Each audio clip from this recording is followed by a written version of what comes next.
नमस्कार, आर्य न्यूज देख रहे हैं आप। मैं हूं आपके साथ पल्लवी सिंह। राजस्थान बुलेटिन की शुरुआत करेंगे। राजस्थान में प्रचंड गर्मी की शुरुआत एक साथ हो चुकी है और अब पानी की डिमांड भी तेज होने लगी है। पानी की कम स्रोतों से पूरे राजस्थान की डिमांड पूरी करना जलदाय विभाग के लिए एक बड़ी चुनौती होगा। तो वहीं गर्मियों से निपटने के लिए राज्य सरकार ने पूरी तैयारी भी कर ली है। आपको बता दें कि जल स्रोतों में पानी की कमी होने से जलदाय विभाग नलकूप और हैंडपंपों पर निर्भर है और ऐसे में हालांकि ये बात सही है कि भूजल का स्तर भी अब कम हो चला है। ऐसे में सरकार की अगर बात की जाए तो आपको बता दें कि पानी की समस्या से जूझ रही सरकार ने भी अब पानी की कमी को देखते हुए हर विधानसभा क्षेत्र में आवश्यकता अनुसार 40 हैंडपंप और 10 ट्यूबवेल लगाए जाने की घोषणा की है। यानी कि 200 विधानसभा क्षेत्रों में 6000 हैंडपंप और 2000 ट्यूबवेल लगाए जाएंगे। जयपुर जिले के शहरी और ग्रामीण क्षेत्रों में पेयजल आपूर्ति व्यवस्था के अंतर्गत करीब 67 नलकूप और 269 हैंडपंप लगाए जाएंगे। इसमें से अब तक 42 नलकूप और 268 हैंडपंप चालू कर दिए गए हैं। हालांकि 90 मीटर से अधिक भूजल स्तर की उपलब्धता वाले क्षेत्रों में हैंडपंप का निर्माण किया जाना है। तकनीकी रूप से यह व्यवहारिक नहीं होगा। हालांकि जयपुर जिले के ऐसे विधानसभा क्षेत्र जहां हैंडपंप का निर्माण व्यवहारिक नहीं है, उन विधानसभा क्षेत्रों में अन्य व्यवस्थाओं के अंतर्गत 150 और 200 मिलीमीटर व्यास के 184 थ्री फ्रिज नलकूप के निर्माण स्वीकृति जारी की जाएगी। इसके विरुद्ध 92 नलकूप अब तक चालू कर दिए गए हैं।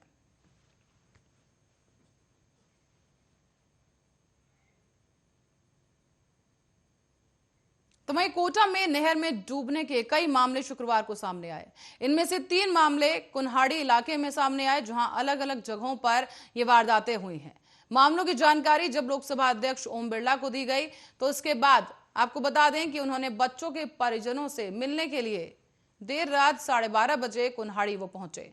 परिजनों ने आरोप लगाया कि घटना के बाद जिला प्रशासन का कोई भी अधिकारी मौके पर नहीं पहुंचा और ना ही परिजनों से कोई संपर्क किया गया। केवल गोताखोरों की टीम पहुंची और तलाश करने लगी। परिजनों ने बताया है कि कल कुन्हाड़ी के अलावा भी कई स्थानों पर नहर में डूबे लोगों की मामले सामने आए थे। ऐसे में टीमें अलग अलग जगह लोगों को तलाश कर रही थी और इस बात को लेकर लोकसभा अध्यक्ष ओम बिरला हैरान रहे।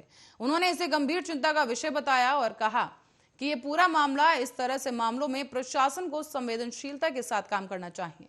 उन्होंने परिजनों को आश्वासन भी दिया कि उनके साथ वो खड़े हैं और उन्होंने पुलिस प्रशासन और पुलिस अधिकारियों से भी बच्चों को तुरंत तलाशने के लिए कहा। इसके बाद लोकसभा अध्यक्ष ओम बिरला ने एक ट्वीट भी किया है, जिसमें उन्होंने इस घटना का जिक्र करते हुए प्रशासन का कोई अधिकारी मौके पर नहीं पहुंचने को लेकर चिंता जाहिर की। इसमें उन्होंने सीएम अशोक गहलोत को भी टैग किया।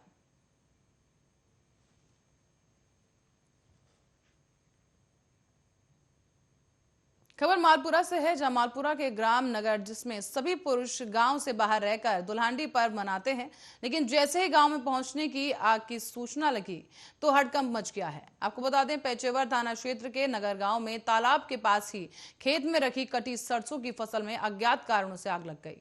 आग से 2 भाइयों यानी गोपाल माली और रामनिवास माली के करीब 10 बीघा खेत से काटी गई सरसों की फसल रखी हुई थी। अंधेरा हो जाने पर अचानक से ही खेत से आग की लपटें लोगों को दिखाई देने लगी। ये लपटें इतनी भयावह थीं कि दूर से ही नजर आने लगी और गांव में कोहराम मच गया है। ग्रामीण खेतों की तरफ भागकर आए। आग पर काबू पाने की कोशिश भी की गई, लेकिन लोगों ने पानी टैंकर समेत दूसरे माध्यमों से आग पर काबू पाने की कोशिश की। घटना की सूचना पर सरपंच प्रतिनिधि राजू सिंह मौके पर पहुंच गए। पुलिस प्रशासन और दमकल को भी सूचना दी गई। ग्रामीणों का आग पर काबू पाने का प्रयास भी जारी है। आग से फसल जलकर खाक हो चुकी है और मालपुरा से दमकल और पुलिस मौके पर पहुंची, लेकिन आग पर काबू करने का प्रयास किया गया। तेज हवाओं के कारण आग की लपटें बहुत भयंकर बताई गई, लेकिन ग्रामीणों की ओर से आग को आगे बढ़ने से बचा लिया गया। हालांकि सरपंच जो है प्रतिनिधि राजू सिंह ने बताया कि दोनों भाइयों की खेती की आजीविका साधन है और करीब 5 लाख का नुकसान हुआ है। अगर ग्रामीणों की तत्परता नहीं रहती तो आसपास के खेतों में भी आग की लपटें पहुंच सकती थी। और आपको ये भी बता दें कि सरसों की फसल काट कर रखी हुई थी। राज्य सरकार से अब पीड़ित को आर्थिक सहायता देने की मांग की जा रही है।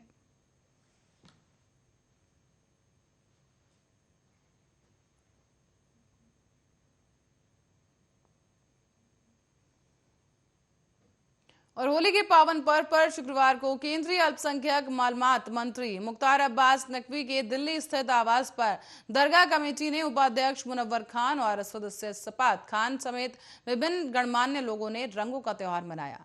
उपाध्यक्ष मुनव्वर खान और सपात खान विशेष रूप से इस समारोह में नजर आए और वो अपने साथियों के साथ दिल्ली पहुंचे थे। दरअसल केंद्रीय मंत्री नकवी ने कमेटी उपाध्यक्ष और अन्य गणमान्य लोगों के गालों पर गुलाल लगाया और पिचकारी से रंगों की बौछार की है। आपसी प्रेम और मोहब्बत के इस त्योहार की मुबारकबाद भी दी गई।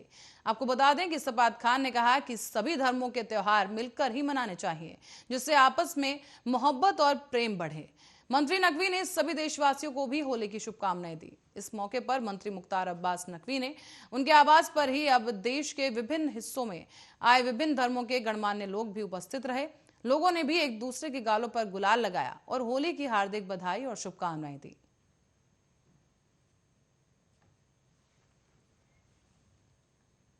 अब बात करें कोरोना संक्रमण की, तो कोरोना की तीसरी लहर पहली दोनों लहरों से कम घातक नजर आई थी, लेकिन अभी कोरोना पूरी तरह से खत्म नहीं हुआ है।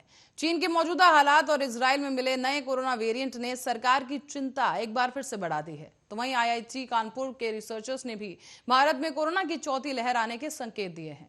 दरअसल आईआईटी कानपुर की मेड्री पत्रिका में हाल ही में प्रकाशित की गई एक रिपोर्ट में यह आशंका जताई गई है कि कोरोना की चौथी लहर जून में आ सकती है।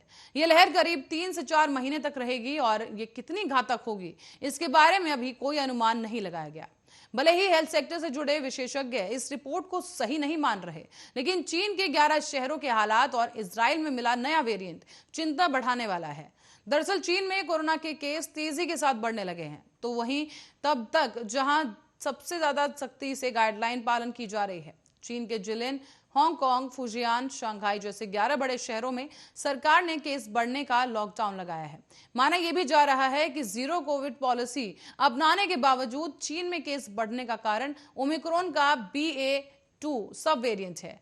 राजस्थान में अगर कोरोना की चौथी लहर आती है तो इसमें बच्चों को सबसे ज्यादा खतरा हो सकता है। माना जा रहा है कि Rajasthan state Covid management committee के मेंबर और एमएच हॉस्पिटल के पूर्व सीनियर डॉक्टर वीरेंद्र सिंह की माने तो कोविड की गाइडलाइंस की पालना करना इस वक्त सबसे ज्यादा अनिवार्य हो गया है। भले ही नेचुरल तरीके या वैक्सीनेशन के जरिए हमारे शरीर में एंटीबॉडीज बन चुकी हो, लेकिन कोरोना वायरस अभी पूरी तरह से खत्म नहीं हुआ है। फिलहाल सरकार 15 साल या उससे ज्यादा एज ग्रुप के बच्चों को वैक्सीनेट कर रही है। हाल ही में 12 से 14 साल के बच्चों का वैक्सीनेशन भी शुरू हुआ है, लेकिन इस एज ग्रुप के छोटे बच्चों के लिए अभी भी खतरा बरकरार है।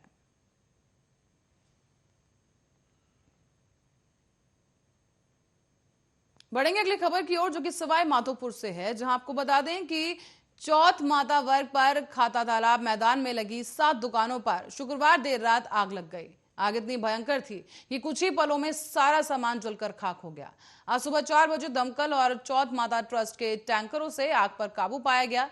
चौथ का बरवाड़ा थानाधिकारी टीनू सोगरवाल ने यह जानकारी दी कि एक साथ कई दुकानों में आग लगने की सूचना पुलिस को मिली थी, जिसके बाद मौके पर पहुंची पुलिस और चौथ माता ट्रस्ट के कर्मचारियों ने दमकल विभाग को बुलाया। आग इतनी तेज थी कि देखते ही देखते 7 दुकानें जलकर खाक हो गई हैं। लाखों रुपए का सामान भी जल गया। आग किन कारणों की वजह से लगी, हालांकि वो अभी तक पता नहीं चल पाया है और जांच की जा रही है। चौथ माता मार्ग पर बड़ी संख्या में लोग पूजा प्रसाद, मनिहारी कथा, खिलौनों की दुकान लगाते हैं। आपको बता दें कि इसमें बड़ी संख्या में लोगों का रोजगार चलता है। आग लगने के दौरान बीच बीच में 2 बार गैस सिलेंडर भी फटे। खिलौनों की दुकान लगाने वाले मोहम्मद पटवा का कहना है कि उनको 80,000 रुपए का नुकसान हुआ, जबकि मनिहारी तथा पूजा प्रसाद की दुकान लगाने वाले राजेंद्र सैनी के 2 लाख रुपए का नुकसान हुआ है। बदरुद्दीन पटवा के खिलौनों की दुकान, जगदीश सैनी, लाला सैनी, पुखराज सैनी और चौथमाल सैनी की दुकान भी जलकर राख हो गई।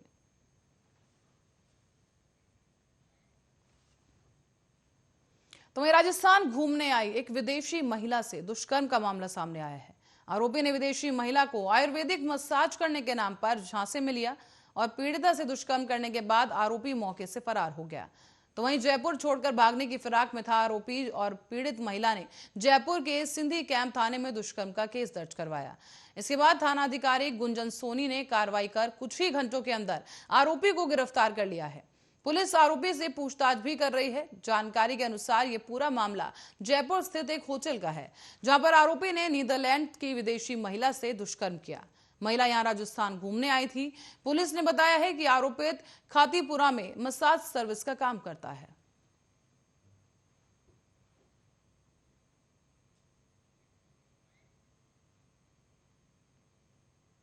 खबर धौलपुर से है, जहां धौलपुर की बाड़ी सदर थाना इलाके में खोरपुर गांव में कुछ लोगों ने एक टीचर से शराब के लिए रुपए मांगे और जब नहीं दिए गए तो उनसे पैसे छीन लिए गए।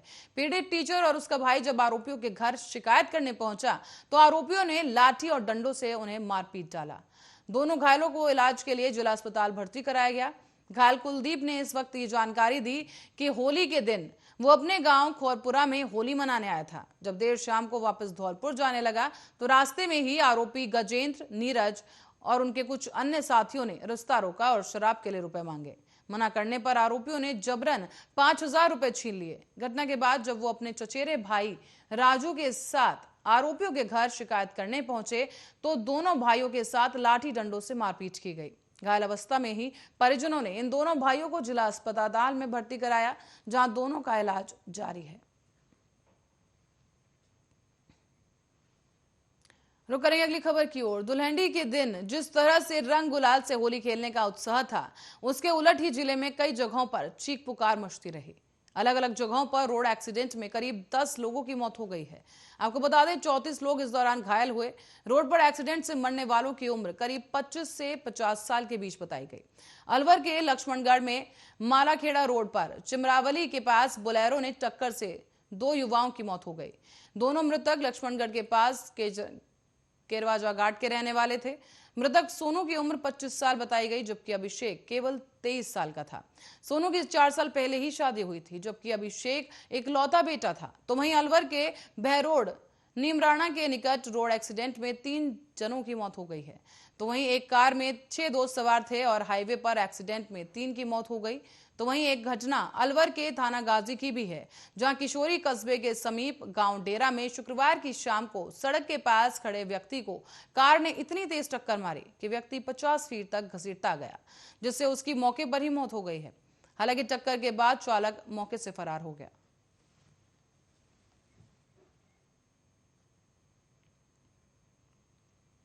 और खबर बीकानेर से है, जहां शोभासार में 2 युवकों की हत्या का मामला सामने आया। इस दौरान एक बात यह भी सामने आई कि दोनों पक्षों में दुश्मनी दूर जान पहचान तक नहीं थी, लेकिन होली के रंग में 2 पक्ष आमने सामने हो गए और देखते ही देखते ये झगड़ा इतना बढ़ गया कि चाकू से एक दूसरे को गोद डाला गया। वो भी एक नहीं बल्कि 2 युवकों को मार दिया गया है। इस घटना से पुलिस महकमे में हड़कंप मच गया है और आपको बता दें कि होली समारोह स्थगित कर दिया गया। इस वजह से पूरे जिले की पुलिस हत्या करने वालों को गिरफ्तार करने में जुटी है। तो वहीं कुछ युवकों को बिछवाल पुलिस ने हिरासत में भी ले लिया है। दरअसल बिछवाल थानाधिकारी मनोज शर्मा ने बताया कि दोनों पक्षों के बीच कोई जान पहचान तक नहीं थी। बजरंग धोरा के पास रहने वाले लोहार परिवार के श्यामलाल और गिरधारी लोहार शोभासर में अपने मित्रों के साथ होली खेलने जा रहे थे। शाम करीब 7 बजे रास्ते में कुछ लोगों ने रंग डाला तो उन्होंने मना किया। इसी बात को लेकर दोनों पक्षों में अनबन हो गई। बात इतनी बढ़ गई कि शोभासार चौराहे पर ही कुछ युवकों ने मिलकर इन्हें पेट में चाकू घोंप दिया। दोनों के पेट में चाकू इतना अंदर तक गया कि आंतें बाहर निकल गई। अत्याधिक खून बहने से दोनों की मौके पर ही मौत हो गई। घटना की जानकारी मिलने के बाद पुलिस विभाग भी मौके पर पहुंचा और बिछवाल पुलिस मौके पर पहुंचकर शवों को पोस्टमार्टम के लिए भेज दिया गया। हालांकि आपको बता दें कि पीबीएम अस्पताल में उन दोनों को ले जाया गया, जहां से मोर्चरी में उन्हें शिफ्ट कर दिया गया है। शनिवार की सुबह दोनों युवकों का पोस्टमार्टम किया गया। इसके पहले मोर्चरी के आगे काफी संख्या में लोहार जाति के लोग भी एकत्रित हो गए थे। गिरफ्तारी की मांग करते हुए विरोध भी दर्ज कराया गया, जबकि दूसरी ओर 2 पक्षों में तनाव की आशंका के चलते पुलिस ने होली स्नेह मिलन समारोह स्थगित कर दिया। पुलिस अध्यक्ष योगेश यादव खुद इस पूरे मामले को अब देख रहे हैं। बताया यह भी जा रहा है कि पुलिस ने कुछ युवकों को राउंड अप किया है। इनसे बिछवाल थाने में पूछताछ की जा रही है और अब तक पूछताछ में इतना स्पष्ट हुआ है कि दोनों के बीच जो कुछ हुआ वो तत्काल था और ऐसे में दोनों में कोई पुराना विवाद या रंजिश नहीं थी। दोनों एक दूसरे को जानते तक नहीं थे।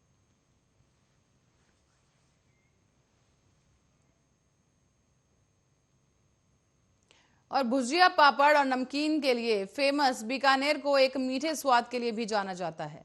आपको बता दें कि चाशनी में घुली और सेधी मिठास वाले बीकानेर के स्पंजी रसगुल्लों के दीवाने भी दुनिया भर में हैं। करीब 100 साल पुराना ये जायजा आज बंगाली रसगुल्लों को पीछे छोड़ भारत के लगभग हर हिस्से में पहुंच रहा है। दूध से बनने वाला रसगुल्ला हर महीने करोड़ों का बिजनेस कर रहा है, साथ ही हजारों परिवारों का पेट भी पाल रहा है। ये एक ऐसा जायका है जिस पर गाने तक बन चुके हैं। तो आपको बता दें कि राजस्थान में इस जायके की बड़ी भरमार है और बीकानेरी रसगुल्लों का इतिहास 100 साल से भी ज्यादा पुराना है। मिठाई की दुकानों पर दूध बच जाता था और गर्मी ज्यादा होने के कारण ही दूध फट जाता था। ऐसे में हलवाई दूध गर्म कर उसका छेना बना लेते थे। इसी छेने पर चीनी लगाकर कारीगर खाते थे। धीरे धीरे फटे हुए दूध पर कई तरह के प्रयोग किए गए। छेने को चीनी की चाशनी में डालकर उबाला गया तो इसका स्वाद बढ़ता गया। देखते ही देखते छेने में सफेद रसगुल्ले का रूप लिया और सभी को इसका स्वाद भी बहुत पसंद आने लगा।